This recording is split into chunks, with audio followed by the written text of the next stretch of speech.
Dito na nga tayo ngayon sa Rusi, North Caloocan.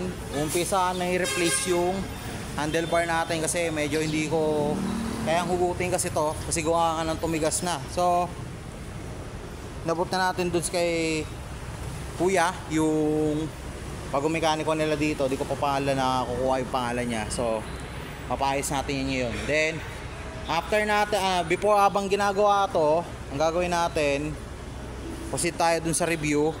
May isa pang unit nila dito since wala pa yung iba mga latest unit. So eto, dito muna tayo sa mga ilan nilang mga, sabihin na natin bago nitong mga nakaraang buwan na unit.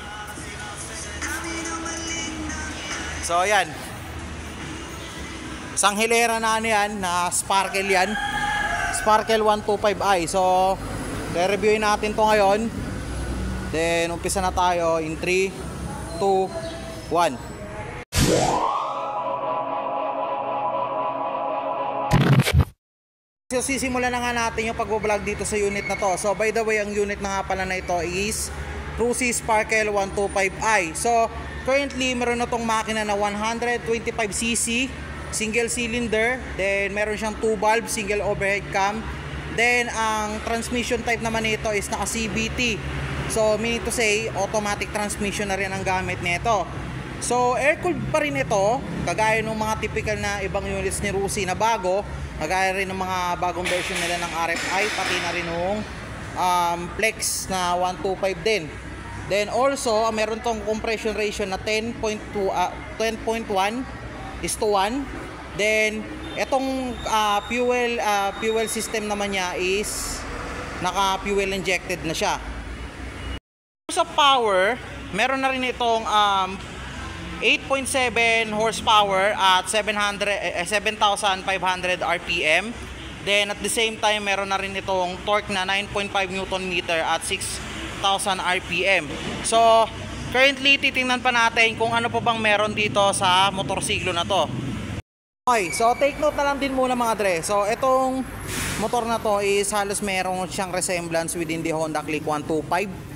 Na ang pinagkaiba lang niya kasi totally is yung headlight niya, which is tsaka pati na rin yung sa mismong pinaka visor niya dito. So kung mapapansin nyo, ibang iba halos yung design niya kasi parang meron siyang malalim na part here. Then at the same time, fully straight na merong konting curve yung triangle shape niya dito sa gitna. Then at the same time, yung headlight niya kasi eto, halos maraming curve tsaka patusok dito sa part na to.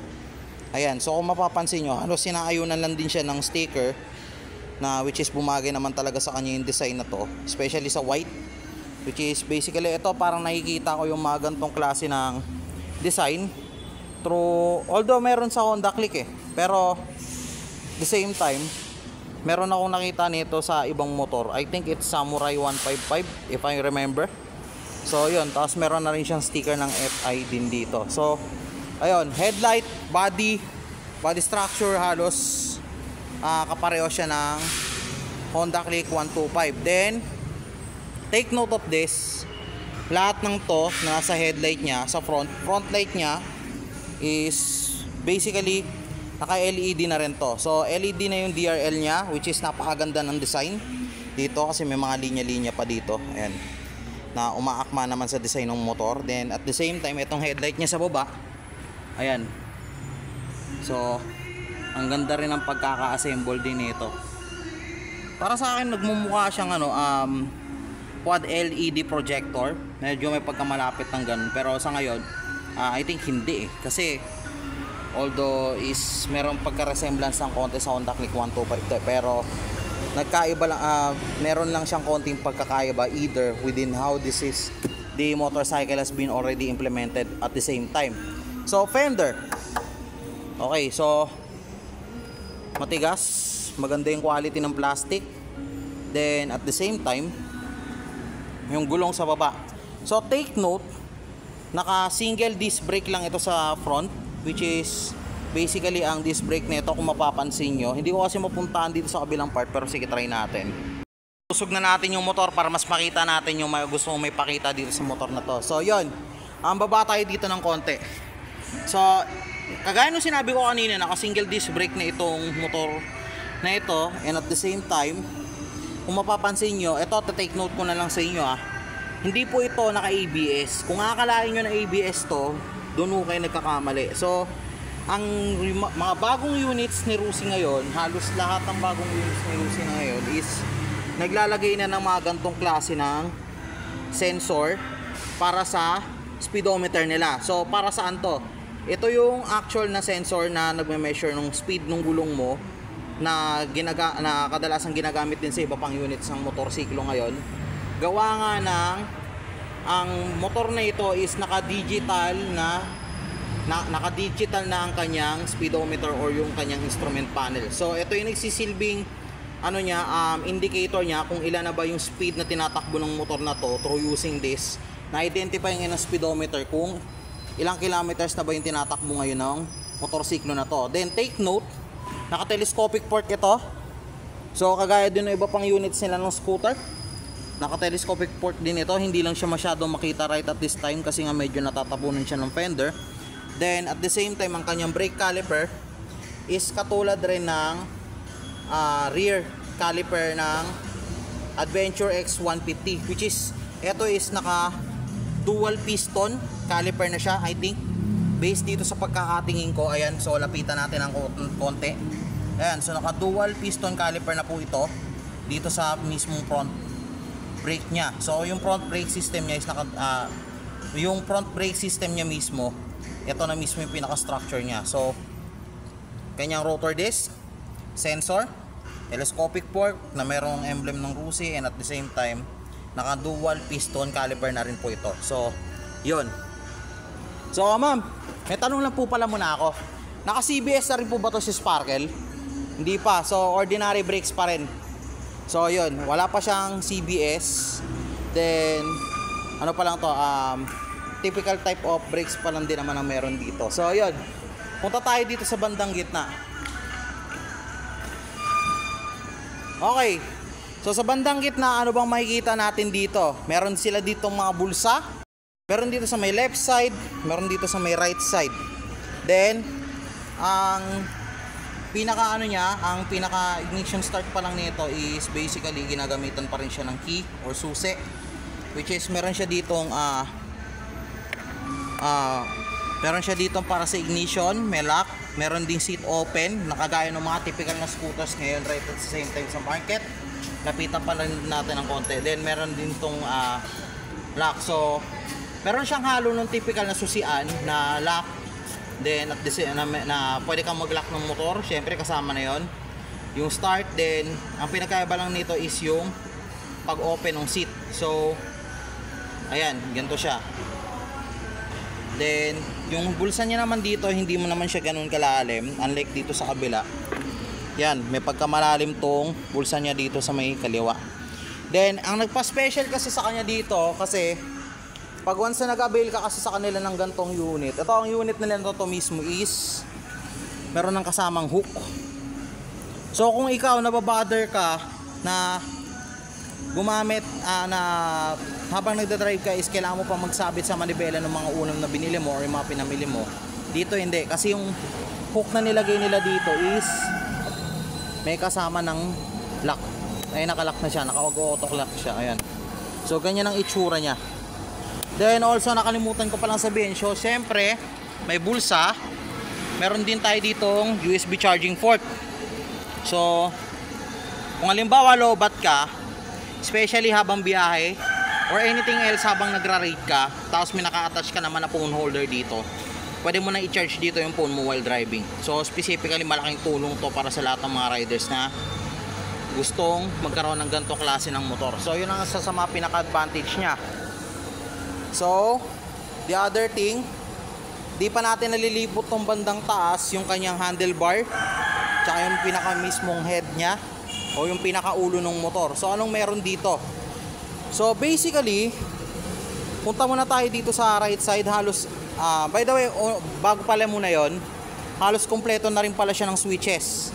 Then also magkabila, parehong brakes yan, parehong brake levers to, take note pag automatic ganyan ang structure So yun, emblem ng Rusi.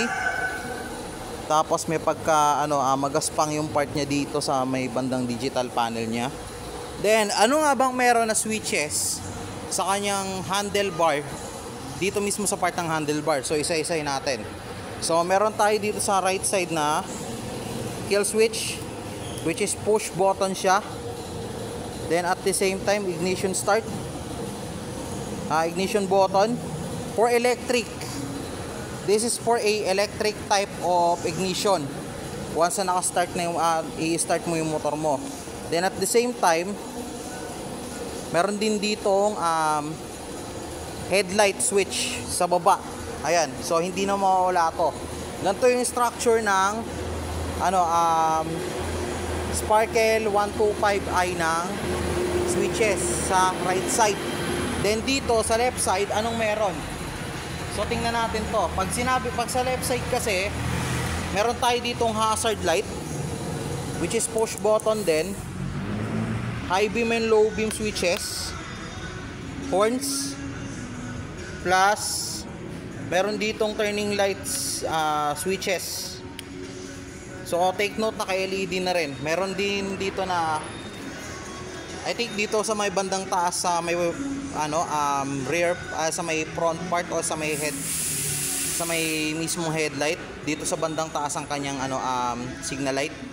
Then meron din tayong passing light if ever na kakailanganin mo to, kasi usually ginagamit to for in case of emergency or unexpected things na na-encounter natin sa kalsada. So usually meron na talaga sila nito. So halos kompleto na lahat ng switches dito, lahat ng klase ng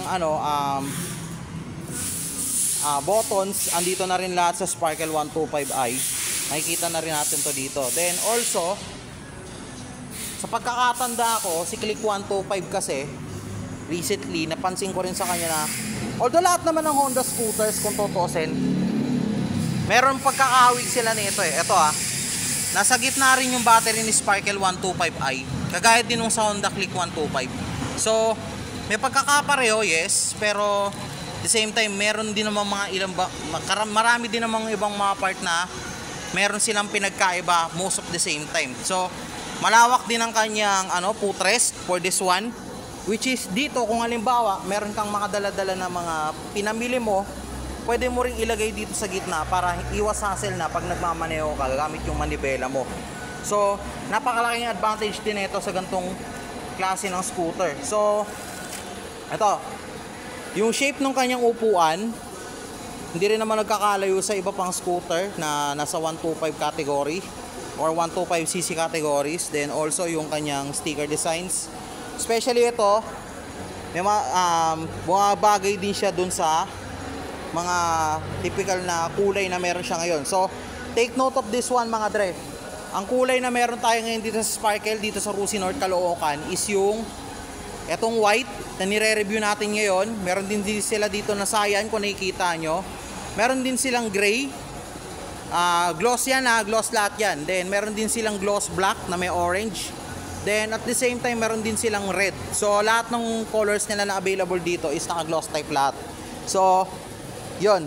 So sa upuan may pagka-resemblance ng konti sa Honda Click 125. Then at the same time, pero maganda rin ang cushion nito kung tutusin based dun sa mga nakikita kong review sa internet.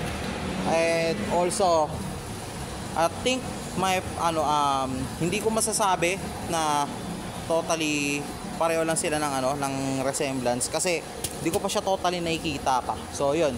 Then another ang kagandahan kasi dito sa motor na to is ang kanyang grab bar. Kasi bakit?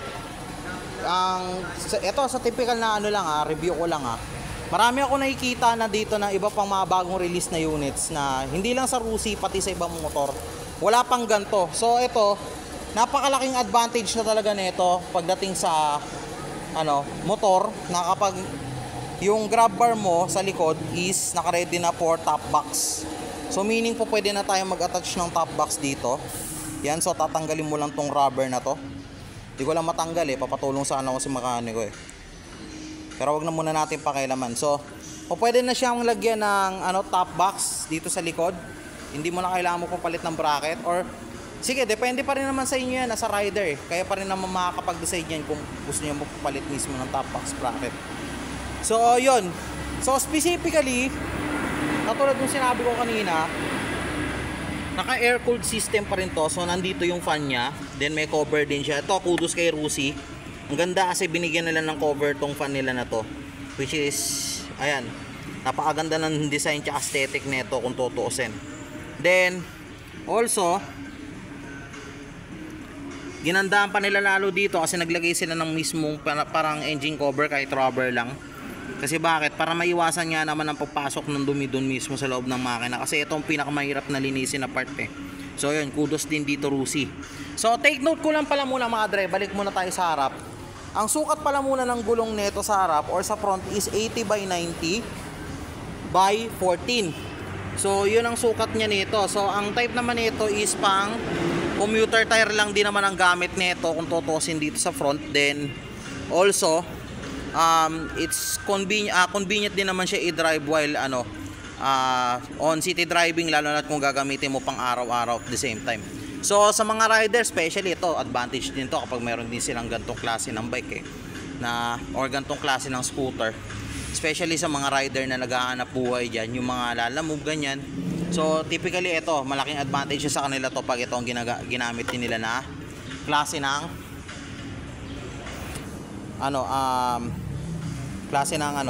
scooter. Then ang kanyang, punta tayo sa pinakalikod. Ang kanyang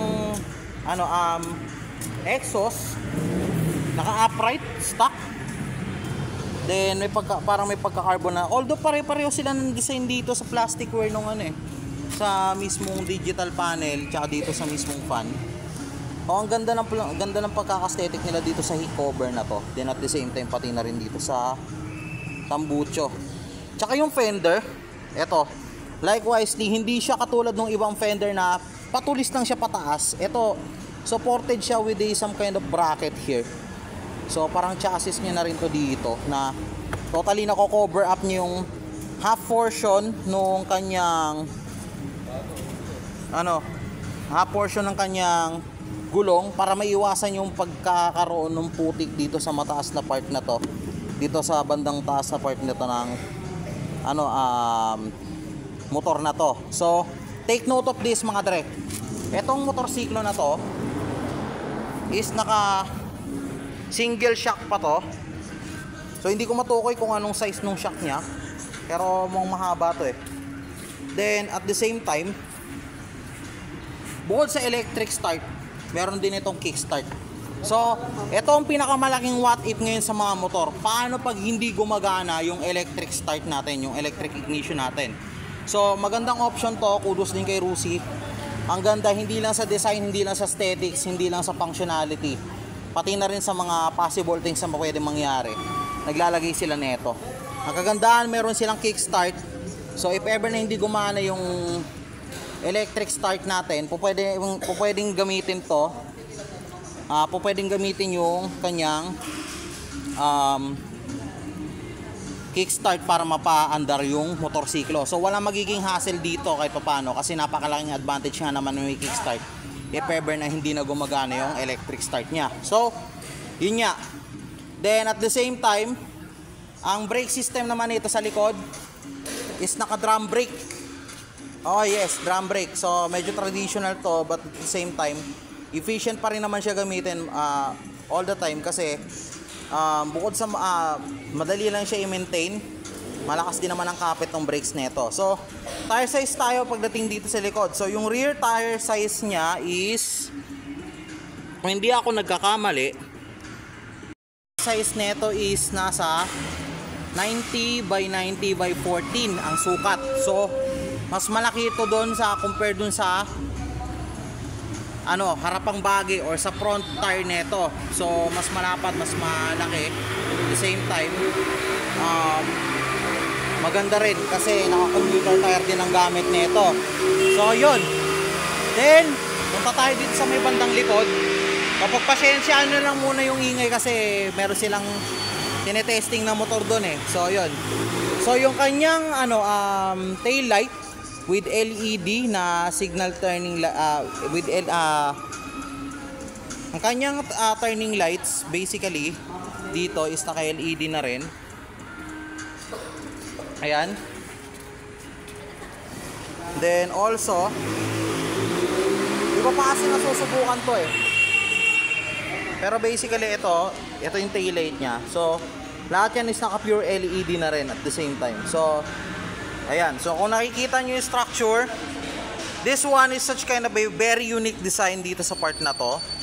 Then dito, ma'am, tanong ko lang, turning lights ba to? Eto, turning light din ba to? Signal light ba? So signal light din pala to mga dre. Ito lang. Okay. Sige. So ito, pareho-pareho to, ilaw lang din to.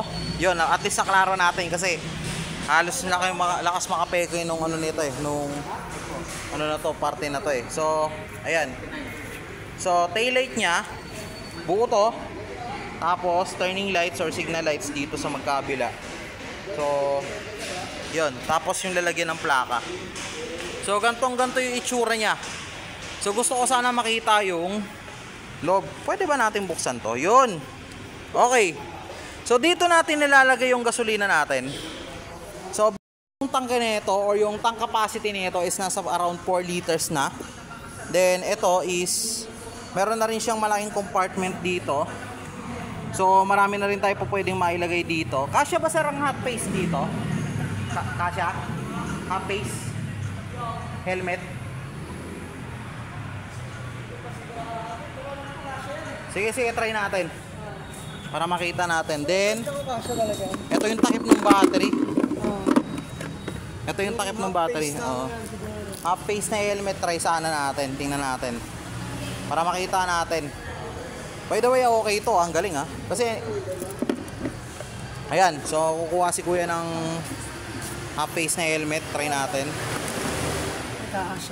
Kasya nga. So, kasyang-kasya to. Then, po pwede ka pa magsingit-singit ng iba pang mga dalahin dito. So, subukan natin yung sara. Lagay muna natin to dito, lapag muna natin. Yan.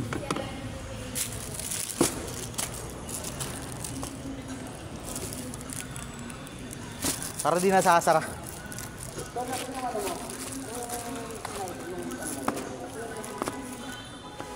Ayan, so nasasara naman siya. So kasi yung half face na helmet dito, kagaya nung sinabi ko kanina. Kasi sinukat namin tong motor trade na helmet eh. Pumapasok siya. So, then also nasasara din naman to. Kasi malaking din tulong din tong compartment na to. Ito po pwede mo ilagay dito yung helmet mo. Kasi lapag mo na lang paloob eh. Kasi ito strap to eh. Ayan o, strap to. O pwede mo na rin dito ilagay yung helmet mo. Isabit mo dito. Tapos salpak mo na lang diretso yung upuan.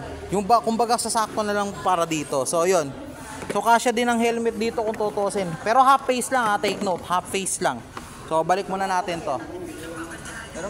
Thank you. Ayun. So ganito yung itsura ng loob ni Sparkle 125i. So by the way, wala pa akong any idea within this kung ilan ang fuel gas consumption nito. Gawa nga ng medyo kinulang pa tayo sa information within this one eh. So, gusto ko sana pakita kung ano, kung hanggang saan o kung kaya ba ng Asian height na sakyan. So, yun ang susubukan natin ngayon. Okay na? Okay, so ngayon, testingin natin yung seat height ng motor na to. Kaya nga, kung abot niya ba ng Asian height ito, so, kaya natin.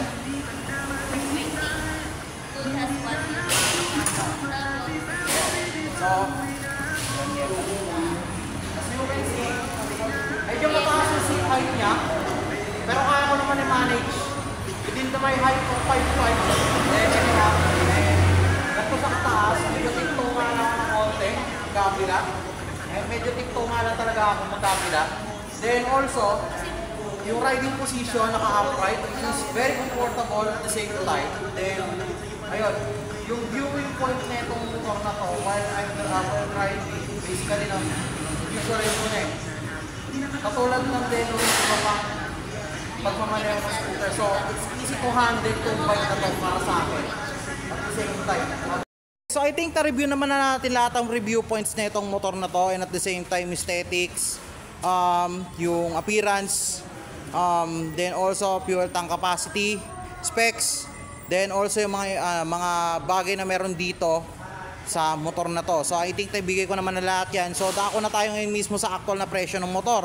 So okay, so ang current cash price nga naman or yung SRP ng motorsiklo na ito, si Sparkle 125i is nakakalaga lamang ng presyong 65,000 pesos in cash. Ngayon, kung trip mong mag-down payment, kung trip mong mag-monthly, so kailangan mo lang mag-down ng 4,000 pesos, then huhulugan mo siya inside 36 months ng 2,900.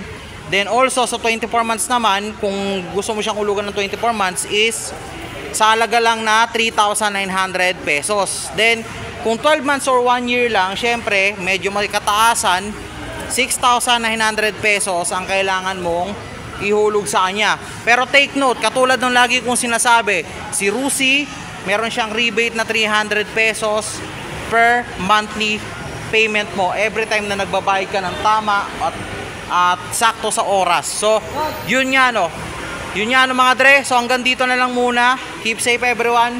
So abangan nyo yung mga susunod nating reviews. Yun lang muna. Thank you. Out.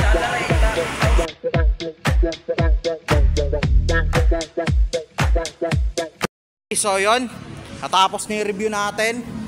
Then at the same time, tapos na rin tong bagong handle grip natin. So RCB ang bagong handle grip natin. So shoutout kay Boss Christopher sa sa pag-assist sa atin, tsaka sa iba pang staff ng Bon Moto Shop sa pag-assist din sa paghahanap nung handle grip na to, since na matagal ko na sa kanila itong nire-request if ever kung meron man silang RCB any color, kasi pwede ko naman gawa ng paraan, pwede kong papalitan if ever na black or red. So yun, medyo maganda na rin siya tingnan kahit papano, hindi na siya nagmumukhang luma dito sa part ng handlebar. So yun nga, shoutout sa Boss Christopher, sa Bon Moto, sa buong crew.